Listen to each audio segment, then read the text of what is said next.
Brothers and sisters, it's me again, your sister Jane. I'm just setting up to do the second part of Sargon the Magnificent, and we left off on page 22, just here as you could see on the screen, where it says dealt with more fully later. So that's where I'm going to start off, and if you are just probably going through the playlist or continuing the video from the first half of part 1, yes, we will pick up here where we left off. Okay, so I'm just going to start reading, and guys, this gets very interesting, so let's get into it without further ado. Okay, page 22, and we're just going to start. To begin with, Professor Sayce's opinion that Cain may have built the Babylonian city of Unak, or Erech, shows that there is nothing improbable in my claim that Babylonia was the biblical land of Nod to which Cain journeyed, and allowing that Cain built that Babylonian city, the fact that Sargon is said in inscriptions to have reigned in it at once connects the two. According to another authority, the civilization of Babylonia arrived there suddenly and unaccountably, as Cain would have done, while the Babylonians relate how Sargon arrived mysteriously in Babylonia, that he was a gardener when young, and reigned in latter years over people called the men of the black-headed race, all of which agrees with the assumption that he was Cain, the tiller of the ground, who settled among the black pre-Adamites. Another important fact is that Sargon's language, ancient Babylonian, resembled Hebrew, which was presumably that of Cain. Professor Sayce writes, "There is, however, one Semitic language which has the closest affinities to Hebrew, and this is also the language in which we possess records older than those of the Hebrew scriptures. I need hardly say I am referring to Assyrian, i.e. Babylonian. Amazing things about Sargon have been gathered from the Babylonian inscriptions, and at least one portrait of him has been found, which is thus described.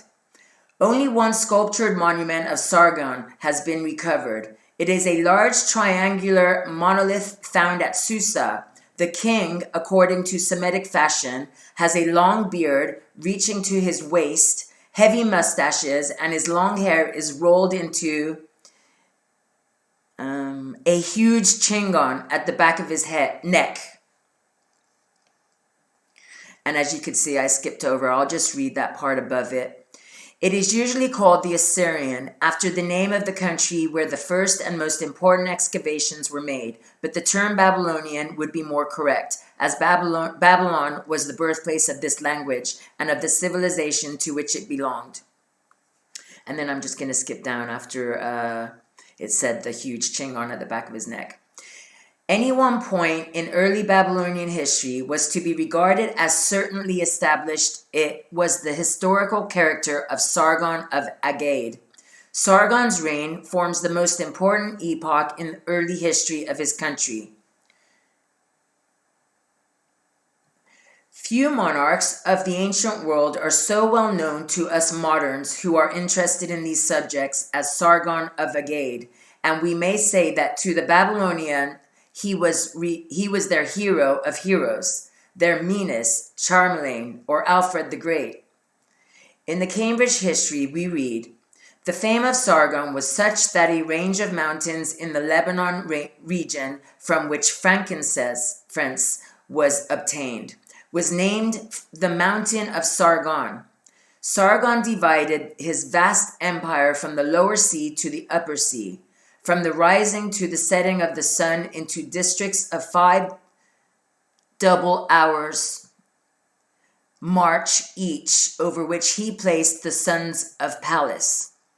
By these delegates of his authority, he ruled the hosts of the lands altogether.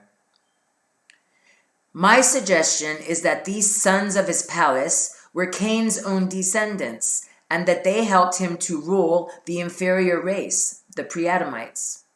The inscriptions show that Sargon made war against people of his own race and took prisoners with whom he populated some of his cities.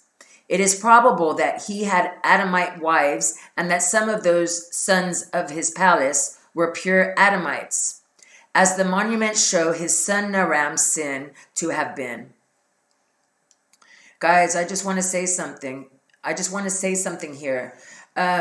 If Cain was, as we gather from our teachings, the son of Satan and not Adam, wouldn't that make him the Kenite and that line pure Kenites? Just throwing that out there. Yeah. I think Adamites would be anybody born of Adam, but then again, his mother was Eve. But we read on in this and it gets so interesting. Okay, I'm going to continue. Where are we? Okay.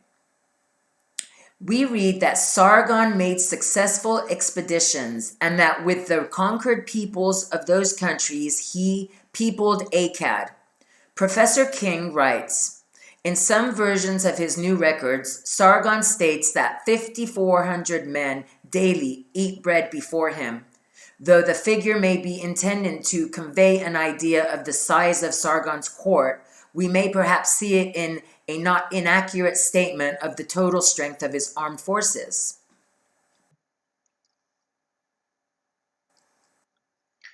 The following statements show the highly civilized state of Babylonia in the time of Sargon of Akkad. Now this gets interesting, guys. The Times history says, Babylonian art, however, had already a high degree of excellence. 2 seal cylinders of the time of Sargon are amongst the most beautiful specimens of the gem cutter's art ever discovered. The empire was bound together by roads along which there was a regular postal service, and clay seals which took the place of stamps are now in the Louvre bearing the names of Sargon and his son. A cadastral survey seems to have also been instituted. It is probable that the first collection of astronomical observations and terrestrial omens was made for a library established by Sargon. So guys, remember this, keep this in mind. They were way more advanced than the later times. So remember, you would think as the more we go back, they weren't as advanced, and the more we come forward in time, we get more smarter, we learn more. But if you think about this now, they came out the gate knowing more, and we're going to find out why and how. It's really interesting. And then that knowledge was kind of lost or forgotten, and we had to kind of learn it again and pick up the pieces. Excuse me. Okay, guys, I'm going to continue. Where were we?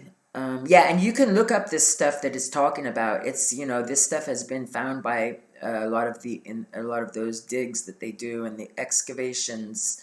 You can actually see them. Okay, here we go. Okay. We also find that transparent glass seems to have been first introduced in the reign of Sargon. And Professor King writes, the Babylonians divided the day into 12 double hours, and the Greeks took over their ancient system of time division along with their knowledge of astronomy and passed it on to us. Professor Sayce tells us that, centuries before Abraham was born, about 2000 BC, Babylonia was full of schools and libraries, of teachers and pupils, and poets and prose writers, and of the literary works which they had composed. Sargon's voyages by sea and conquest on land will be described later in the words of Assyriologists, who feel forced to accept as history what the inscriptions say about them. Although to those who do not identify Sargon with Cain, they naturally seem almost incredible, the Cambridge History says, it seems impossible to explain away the voyage of Sargon across some parts of the Mediterranean, and naturally Cyprus was his first objective. One writer quotes an inscription in which Sargon says, for 45 years, the number of years is admittedly undecipherable, the kingdom I have ruled, and the blackheads, or black race, I have governed. In multitudes of bronze chariots I rode over rugged lands, I governed the upper countries, Assyria, etc. 3 times to the sea I have advanced. The same writer remarks, he is also stated to have made successful expeditions to Syria and Elam, and that with the conquered peoples of those countries he peopled Akkad, and built there a magnificent palace and temple, and that on one occasion he was absent 3 years when he advanced to the Mediterranean and left there memorials of his deeds, returning home with the immense spoils. It is evident that no ordinary human being, not even a Charlemagne or Alfred the Great, could have evolved during his lifetime this great civilization, and so Assyriologists find themselves bound to attribute its evolution to the inferior race among whom Sargon arrived suddenly and over whom he eventually reigned. My own contention is that nothing short of Cain's arrival in Babylonia, his longevity, Jewish tradition says he lived more than 700 years, and his superhuman knowledge can account for the magnitude of the achievements ascribed to Sargon and the advanced civilization and culture of Babylonia. Sargon, King Cain. The strongest evidence of the identity of Sargon with Cain comes from the Babylonian inscriptions and will be given later, but solid grounds for holding it are supplied by several authorities who had no idea of suggesting that identification, a fact which makes their testimony all the more valuable. To begin with, the city which, as we read in the 4th chapter of Genesis, was built by Cain in the land of Nod, and which he called after the name of his son Enoch, was probably, according to Professor Sayce, the Babylonian city Unak or Erech, excavated by him. If I am right in identifying Unak with Enoch of Genesis, the city built by Cain in commemoration of his son, and Erech appears to have been one of the centers of Semitic influence in Babylonia from a very early period. The Cambridge History says of Sargon, his career began with the conquest of Erech. Reasons for thinking that it began with the building rather than the conquest of Erech are given later. The facts that Erech is called the Old City and the place of the settlement, and that, according to Professor Sayce, the name of Unak is found on the oldest bricks, help to identify Erech or Unak with the Enoch built by Cain. As to the sudden and almost miraculous arrival of civilization and culture in Babylonia, Professor King writes, we have found, in short, abundant remains of a bronze culture, but no traces of preceding ages of development such as meet us on early Egyptian sites, Egyptian, Babylon, and Palestine. Oh, that's just a reference. Sorry, guys. Ages of development such as meet us on early Egyptian sites. This, of course, harmonizes with my belief that Cain, protected by some divine talesman, arrived suddenly in Babylonia, bringing with him the supernatural knowledge acquired by his parents.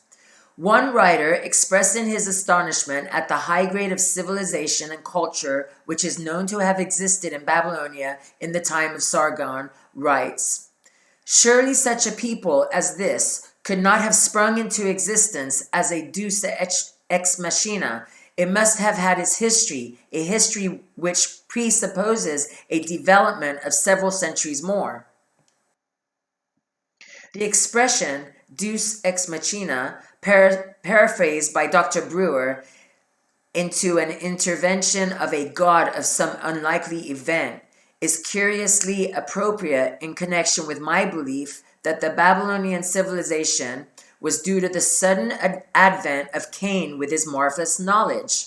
Now, this is where I'm just going to, 1 second, intervene. So when Eve partook of, what happened with Satan in the garden, and they all partook of that. Remember when Satan said to her, you will be as gods, and you will have the knowledge. I believe so that this is what he's talking about here. They had supernatural knowledge that also the fallen angels would have had. So yeah, definitely they, if not were even half supernatural themselves, they definitely had that kind of knowledge. The first Adamites were presumably superhuman in both mind and body, which would account for the great ages to which they lived. We can easily imagine, therefore, how quickly Cain, divinely protected by some mysterious mark, would become the leader, teacher, and absolute lord and master of an inferior race. As if in support of this suggestion, Professor Sayce writes, slavery was part of the foundation upon which Babylonian society rested. The Bronze Age of Babylonia, which arrived so suddenly and, from a modern scientific point of view, so unaccountably, may well be attributed to Cain by those who accept as history the first chapters of Genesis, from which we infer that the earliest Adamites, very important here, the first Adamites possessed a full knowledge of much which was lost sight of for long centuries and only painfully relearned in latter times. That's what I was talking about earlier, guys. As Dr. Kitto writes, to dress and keep the Garden of Eden, Adam not only required the necessary implements, but also the knowledge of operations for ensuring future produce, the use of water, and the various trainings of the plants and trees. That's true.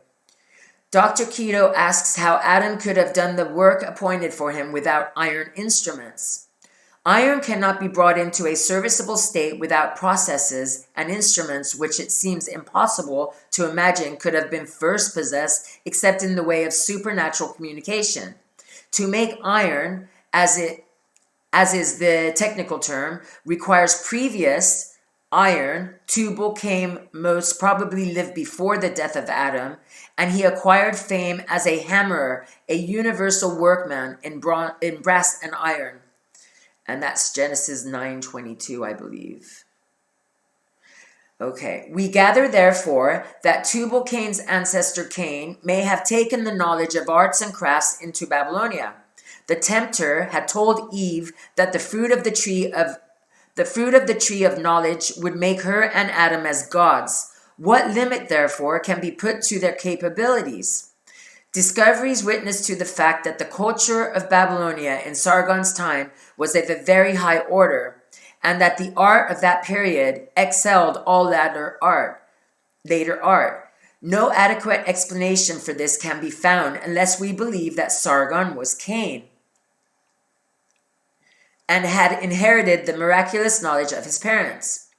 Referring to the perfection of the earliest works of Babylonian art, which he ascribes to the reign of Sargon, Professor Cattell says that they lay the axe to the dogma of a continuous and unbroken line of evolution, and they that far excel any of the later Babylonian art and also that of the early Greek period. Describing some Babylonian works, he says, the surprising delicacy of execution, the noble beauty and fidelity to nature by which these representatives are characterized must excite the rapture of everyone who sees them. They would, in my judgment, do honor to the atelier of a Begas or a Dondorf. They come down to us from the time of Sargon I, and therefore belong at the latest to the 4th, perhaps even to the 5th millennium before Christ. The material of these figures, as determined by a thorough chemical examination, consists of an alloy of copper and antimony. How, the professor asks, can we account for the existence of this beautiful art in the earliest Babylonia, and how can we explain the fact that a degradation must have taken place, a species of intellectual impoverishment, a retrograde movement, and a falling off from a previous higher stage of culture? In my opinion, this beautiful and realistic art was introduced by Cain, and the question of its degradation will be discussed later. Unfortunately, the British Museum possesses no example, so far as I know, of the true art described by Professor Cattell. All that we find there is the unusual hieratic monarchic style. 8. Sargon's name synonymous with King Cain. Another indication of the identity of Cain with the Babylonian Sargon is that the name variously rendered Sargon, Sargoni, Sarukinu, Shargani, etc., may reasonably be taken as synonymous with King Cain. The first syllable, Sar, or Shar, meaning ruler or king in Babylonia, and obviously the origin of Shar, Sar, Zahib, sire, sir, etc., while the second syllable, Gon, Gani, Gina, or Kinu, is very like Cain. George Smith writes, several of the other names of antediluvian patriots correspond with Babylonian words and roots, such as Cain with Gina and Kinu. Then we skip over those references.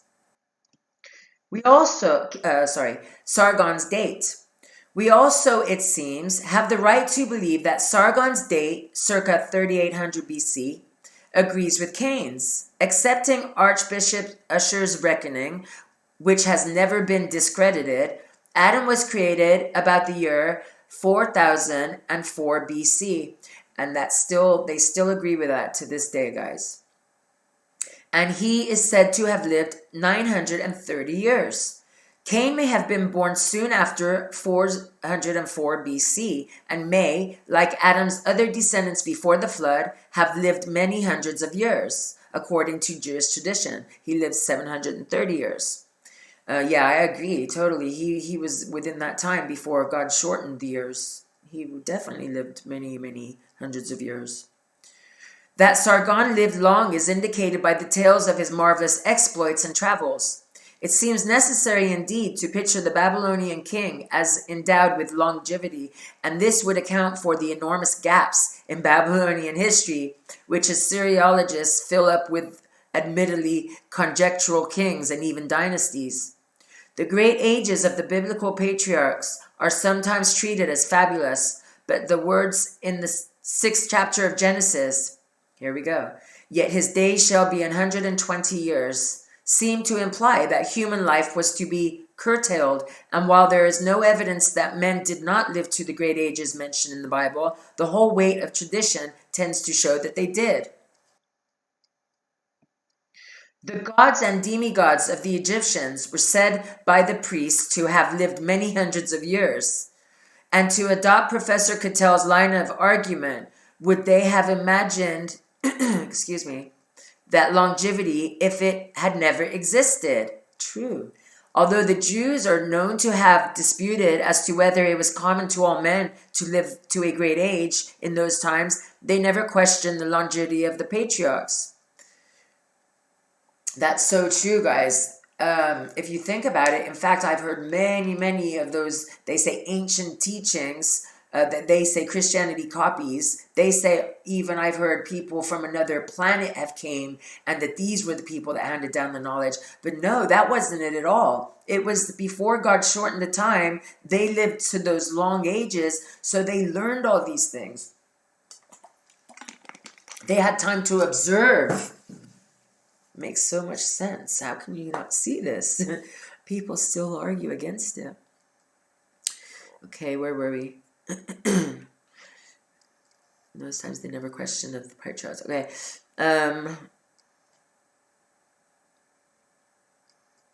Okay. Josephus, 33 AD, gives a list of ancient authorities who held that the ancients lived nearly 1,000 years and suggests a common sense reason for those long lives, saying, and besides, God afforded them a longer time of life on account of their virtue, and the good use they made of it is in astronomical and geometrical discoveries, which would not have afforded the time of foretelling the period of the stars unless they had lived 600 years, for the great year is completed in that interval. See? So they had to have seen everything astronomy. That makes perfect sense. In answer to an inquiry at the British Museum, the secretary wrote, "It appears that the 600-year period alluded to by Josephus consists of two of the most satisfactory cycles, that is 300 years, for the calculation of total eclipses. How the ancient astronomers became aware of these cycles seems to be unknown. This ancient knowledge can therefore only be accounted for in the way that Josephus suggests, or as direct revelation. Another reason for the longevity of the patriarchs is suggested by a writer who points out that Adam lived with Methuselah for about 233 years, that Methuselah died in the year of the deluge, and that therefore there was only one person needed, the godly Methuselah, to transmit the sacred Hebrew records from Adam, the first father of mankind, to Noah, the second father of mankind. And thus is illustrated one purpose for which a few godly lives were so prodigiously prolonged before the deluge." So interesting. The Chinese, too, have accounts of primeval longevity in their records. One writer says, "It is a curious circumstance that the Emperor Ho-Ang-Ti, who by the chronology of China must have been contemporary with the patriarch Ru, Abraham's great-great-grandfather, when the life of man was shortened to about 300 years, proposed an inquiry in a medical book of which he was the author." Sorry, I think I was supposed to add into that. Abraham's great-great-grandfather, when the life of man was shortened to about 300 years, and then Josephus, Antiquities, Book 1, Chapter 3, Part 9, proposed an inquiry in a medical book of which he was the author, whence it happened that the lives of their forefathers were so long compared with the lives of the then present generation. Finally, a Babylonian list of kings has lately been found in which the reigns of the kings are almost exactly the same length as the lives of Adam and his descendants. Adam, for example, lived 930 years, Genesis 5, while the first king in the list is said to have reigned 900 years. Seth lived 912 years, while King Zegagib lived 940 years. Enos lived 905 years, while Etana reigned 635 years. And the eighth king is said to have reigned 1200 years, thus outdoing Methuselah, who only lived 969 years. And I believe Methuselah is the longest living out of those ones that lived long years. I don't believe anybody lived longer than the 969 through scripture that we know of anyway. Here we go. It's so interesting to me. What explanation can there be for the remarkable resemblance between the duration of the reigns of the Babylonian kings and that of the lives of the Bible patriarchs, unless it be that one list was copied from the other, or still more likely, that they are independent records of the same personages? My own conviction is that the so-called dynastic list is simply a disguised reference to the ages of the earliest biblical characters, that the different names given to these kings were invented by the priests, and that there are no grounds for concluding, as some writers have done, that this list of Babylonian kings is older than the Bible records. It's too coincidental. That's why in part one, guys, when I was saying a lot of the atheists was thinking that because the Bible and the things pertaining to the Bible, they think we've copied their Babylonian whatever they believed in. No, this is the reason why right here. Where was I? Sorry about that. List of Babylonian kings is older than the Bible records. One reason for this is that in this list, the fifth king, Etana, is said to have been translated to heaven, which seems like an echo of the Bible story of Enoch. And another is that the 12th king, Enmerkar, is said to have built the city of Erech with the people of Erech, which is, if Professor Sayce is right in identifying Erech with Enoch, it is an obvious allusion to Cain's building of that city. Professor King saw a connection between Cain and and marker, although he does not identify them, for he writes, Cain's city building, for example, may pair with that of Enmerkar. See, he's agreeing without even realizing that he's, agreeing with what we're just talking about, that they're one and the same. Cain's city building, for example, may pair with that of Enmerkar. And then, believing that Cain, i.e. Sargon, built Erech, I naturally accept Colonel Condor's opinion that Sargon was the first king of Erech, and reject Dr. Hall's opinion that Sargon conquered a former king of Erech called Lugal-Zaggisi. Colonel Condor thinks that Lugal-Zaggisi meant the great lord or king, Sargina, and that both names were applied to Sargon, while Professor King shows how the same achievements are ascribed in the inscriptions to Sargon and Lugal-Zaggisi, and evidently suspect the accuracy of the accounts of the latter's exploits. On one page he wrote, "It is true that the Shargani Shari of Akkad, at a rather later period, did succeed in stabilizing an empire of this extent, but there are difficulties in the way of crediting Lugal-Zaggisi with the like achievement." Writing several years later than Dr. Hall, who takes Shalgani Shari and Sargon to be two different kings, Professor King gives reasons for the conclusion that they are the same person. This confusion arises, I claim, from the fact that the Babylonians willfully twisted and distorted the history recorded in the book of Genesis. And more evidence of this will be given later.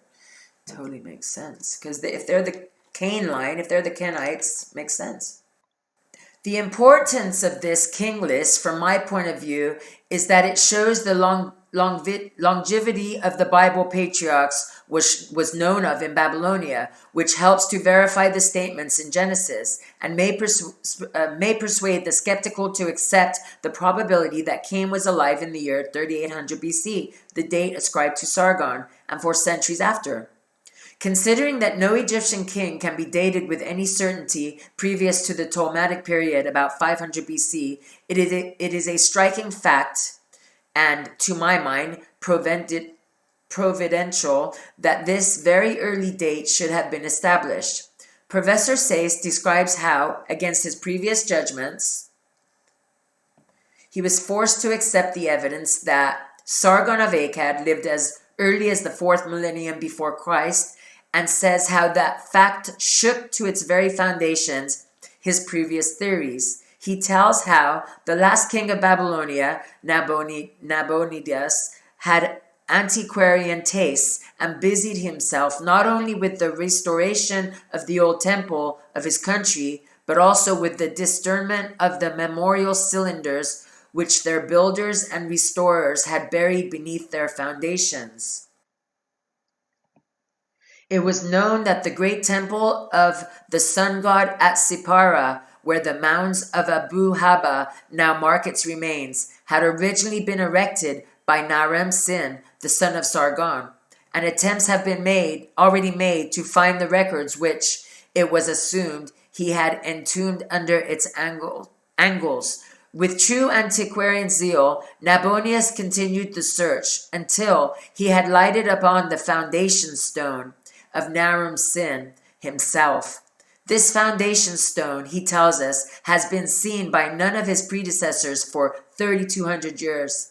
In the opinion, accordingly, of Nabonius, a king who was curious about the past history of his country and whose royal position gave him the best possible opportunities for learning all that could be known about it, Naram Sin and his father Sargon I lived 3,200 years before his own time, or 3,750 BC. The American excavator H.V. Hilbrecht writes, Nabonidus, the last Chaldean ruler of Babylon, succeeded in bringing to light the foundation stone of Naram Sin. And guys, you can look this up. I'm pretty sure, if I remember correctly, it is online. You can see it, the foundation stone of Naram Sin, the son of Sargon of Agade, which for 3,000 years no previous king had seen, conveying to us that by this statement the startling news that this great ancient monarch lived about 3790 BC, a date fully corroborated by my own excavations at Nufar. So that was backed up by what he had dug up, his excavations. Sargon's monumental date disputed. Since these views were expressed, Assyriologists have seen fit to throw doubt upon this early date, and the news which startled Professor Hillpreach is discarded by them. Professor King explains that to accept this date as accurate entails the leaving of enormous gaps in Babylonian history, which the invention of kings and even dynasties has not succeeded in filling up. These gaps can, I contend, be accounted for by my theory that Cain reigned in Babylonia many hundreds of years and was probably followed by an equally long-lived son, since Naram-Sin seems to have been almost as famous as his father and to have made even more extensive conquests. Other Assyriologists, in endeavoring to compile a consecutive history of ancient Babylonia, chose to discard Sargon's date, 3800 BC.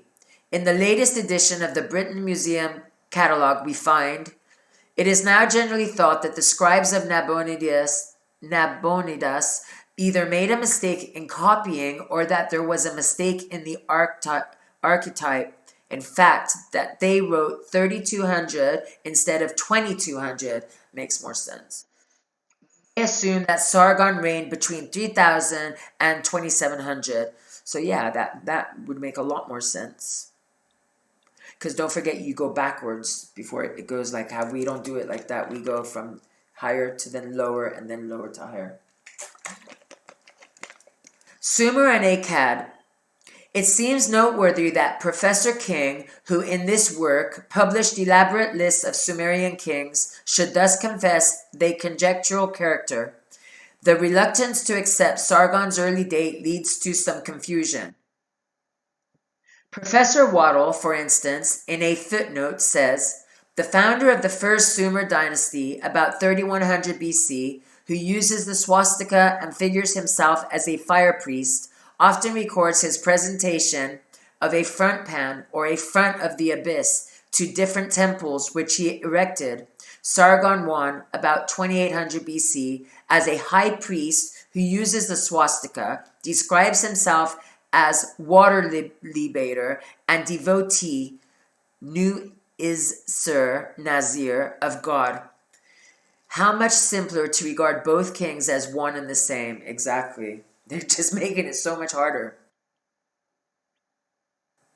You could tell he's gone down the evil route, though, definitely. Idolatry. It is fortunate that this rather confusing statement, which clashes with my theory, is only guesswork. It seems strange that Sargon's date should be so lightly discredited to make way for mythological lists of kings with unconvincing names. In the Times history, we read, unfortunately, these ancient lists consist, for the most part, of tables of names having strange and unfamiliar sounds. To the average reader, these names are unnecessarily repellent.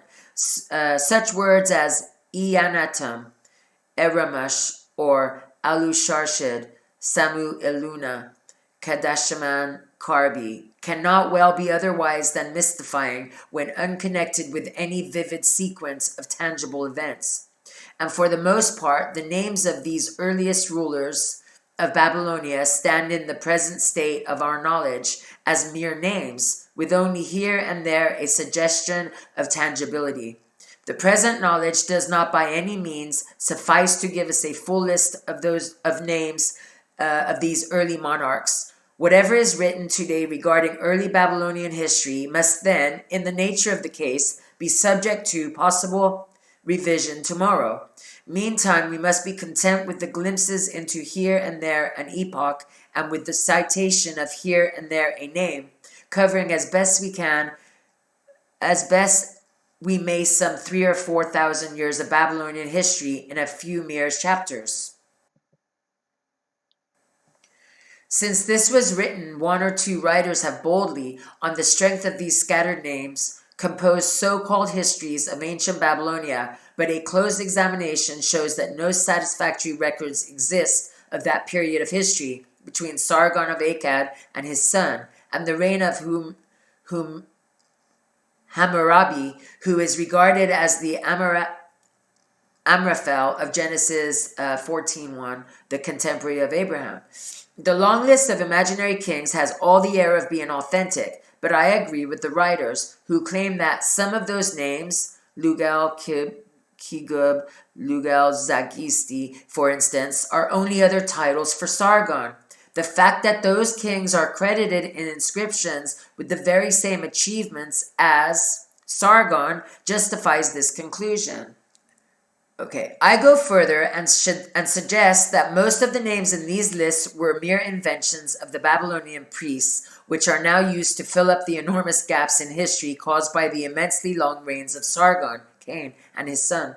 As a leading anthropologist remarked in 1875, there are huge gaps in our knowledge of the history of the human race, and it has been the pleasure of mankind in all ages to people these gaps with jugglers and bogies. The royalties foisted upon us by the Babylonian priests resemble bogies more than human beings. Guys, I did Google that word, and it meant like spirit, not a human, but like a evil spirit or something. I believe that's what they are saying it means in this context. Anyway, as an example of this, the portrait of Urnina, king of Lagash, with his sons is reproduced. And you can look this up, guys. A recent writer, commentating upon the arbitrary rejection of Sargon's date as attested to by Nabonidus, says that it involves the very serious step of scraping a positive statement made by a king who stood nearly 2,500 years nearer than we do to the events which he was dating, and whose scribes had doubtless had access to documents which carried them back very much further still. Naturally, since Sargon's date agrees with my theory about Cain, I gladly accept it. It seems strange that Assyriologists have ignored the possibility and any connection between Sargon and Cain, in spite of the illuminating facts that Sargon reigned when, according to the Bible, Cain may have been alive, that the name Sargon means King Cain, and that the Babylonian Erech was probably the city Enoch built by Cain. It is especially strange that Professor Sayce, who tacitly omits Cain's historical reality by suggesting that he built that city, should overlook the possibilities entailed by that suggestion. Cain was born and bred in the atmosphere of the miraculous. His parents were possessed of supernatural knowledge, some of which must have been imparted to their children. They had been designed for immortality, and to judge by their longevity, some spark of that immortality must have survived in their descendants for many centuries. I agree with that. Cain's presence, therefore, would offer the most reasonable key to the problem of ancient Babylonia.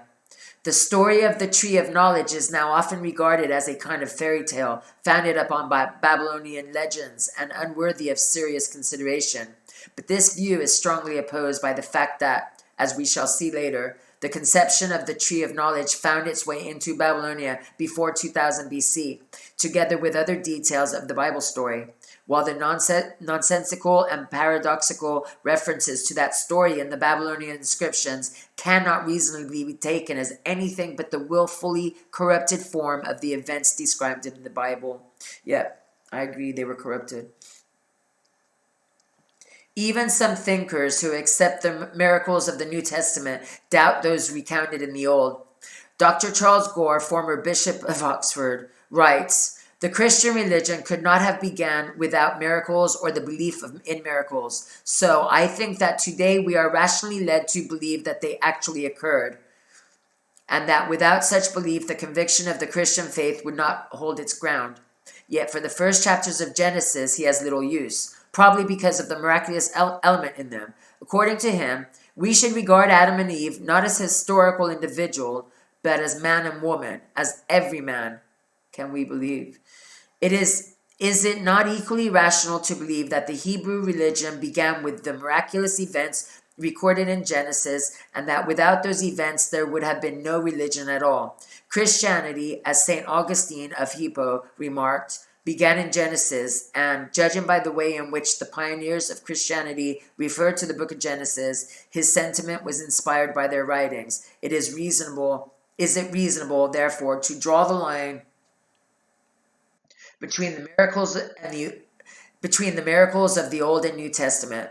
Just as the true religion required miracles as a foundation, so I suggest did also the false religion of Babylonia, which we shall look into later. And this would account for the obscure allusions in the Babylonian mythological inscriptions to the miraculous events described in the first chapters of Genesis.